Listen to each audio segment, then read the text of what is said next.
So I'm here camping at a lake, and I've been thinking about poetry because that's what I do.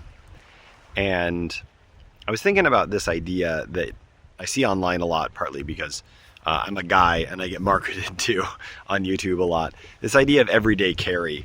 It started with, everyday carry. Here's the pocket knife I carry every day. But now it's gotten out of hand. Um, you know, Everyday carry axes and everyday carry elaborate setups. I was thinking about poetry. Poetry is something that we can carry with us in a unique way. And I've talked about this on the channel before, but especially being out in nature, and I don't have my library with me. But being out in nature, I often think, like, what poems do I carry with me? And there are a few poems that I've memorized, and memorization is going to be the theme of this video. There are poems I carry with me in my memory that I find myself often going back to. And I wanted to share two of those with you today.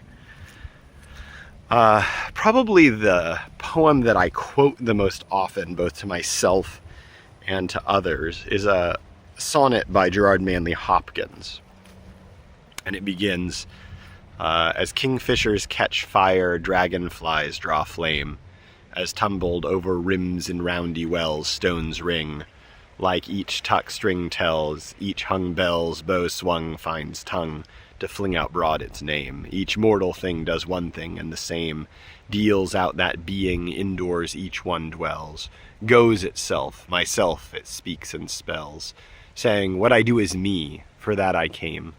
But I say more, the just man justices, keeps grace, that keeps all his goings graces, acts in God's eye what in God's eye he is, Christ. For Christ plays in 10,000 places, lovely in limbs and lovely in eyes not his, to the Father through the features of men's faces. Now that's a complex poem. It's got a lot of Gerard Manley Hopkins' late 19th century inheritance of medieval ontology, that it goes itself, myself it speaks and spells. There's this idea of everything has an identity. But that's not always why I think of it. In fact, one of the things I like doing, and maybe this is sort of my own tendencies coming out, but I like just flipping around the words, especially in the opening octave. Kingfishers catch fire, dragonflies draw flame, each tuck string tells, each hung bells, bow swung finds tongue to fling out broad its name. It's almost like a fidget toy or a pen that I can click back and forth. That's each tuck string tells, each hung bells. It's a playing with language and a reminding of myself with language of what language can do. And I think it can provide an inspiration both to keep my mind in order and remember the importance of precision and delight in sound and words, but it can also help spur my own creativity when I'm writing. Another poem, which has a very different sound to it, but I carry in my head a lot, is a poem by Henry Wadsworth Longfellow, which I have the beginning of it memorized, and I know I've memorized all of it before, but it's the beginning I always think of, and it's an evening poem. It's called The Day is Done. The day is done, and the darkness falls from the wings of night, as a feather is wafted downward from an eagle in its flight. Just even that opening stanza, I often repeat to myself as it becomes evening. The day is done, and the darkness falls from the wings of night. Of course, there's an implicit metaphor here. Night is a bird,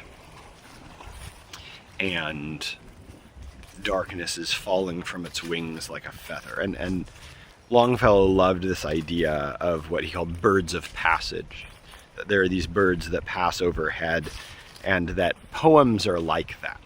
They're kind of come from afar and go to afar, and the people who read them and delight in them are like seeing these birds or receiving these birds, but the birds keep going. The birds don't stop with any one poem.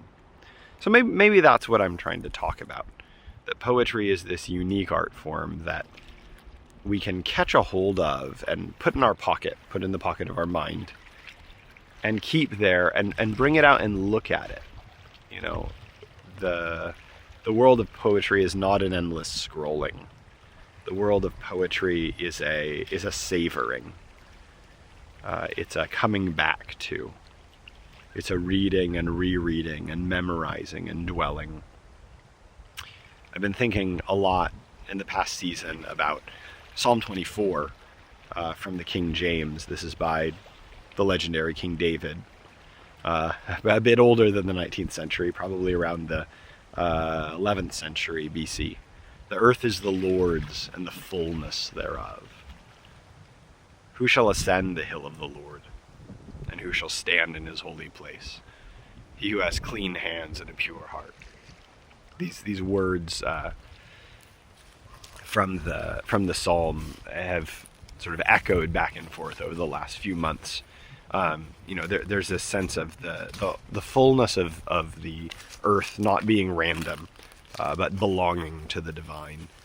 And then this idea that man's place in the world is a place of imitating the divine, going up and communing with the divine on the hill of the Lord. You know, it's this ancient Near Eastern idea that the God or the gods meet us in high places. And, you know, the high places are these fraught things in ancient Near Eastern culture. You know, my God is up on that high place, but then if you go and put an altar to your God on that high place, you know, we're going to have a problem. So David, you know, he's worshiping the God of Israel, and he's thinking, what makes me worthy to go up and worship? And that's the clean hands and a pure heart, while recognizing that all things in creation are from God. So anyway, that's a third, more recent everyday carry poem that's been echoing around in my head. So those are my thoughts for this week as we are out on the water. Thanks for listening.